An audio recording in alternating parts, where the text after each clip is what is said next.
जी अस्सलाम वालेकुम। ये आटा पॉइंट की मुसलसल करप्शन जो है वो सामने आ रही है। ये अवाम जो है इल्ज़ामात मुसलसल लगा रही है, इनमें कितनी सच्चाई है कितना झूठ है ये तो मुतल्लिका अफसरान ही इसको देखेंगे। ये अम्मा बैठी हैं, ये कह रही हैं कि इनका मैंने अभी चेक किया तो इनके 3 थैले इनके शनाख्ती कार्ड पे ना शो हो रहे हैं 8171 पे।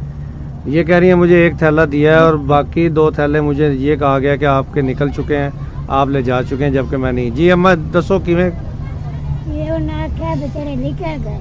मैं आख्या जी तू आख्या दावे दिया मैं दावे ने गई हम तू आख्या निकल गया ये इको थैला दिया। अच्छा, यानी थानू आख्या ने 1 थैला दे के भी 10वें दिन आना। हाँ जी ते 10वें दिन गए तो उन्हें आख्या थोड़े तो 3 दे 3 निकल गए। से नहीं निकल एक केड़े सेंटर ते उठे पारा के करोड़िया पार के च जी वाणे।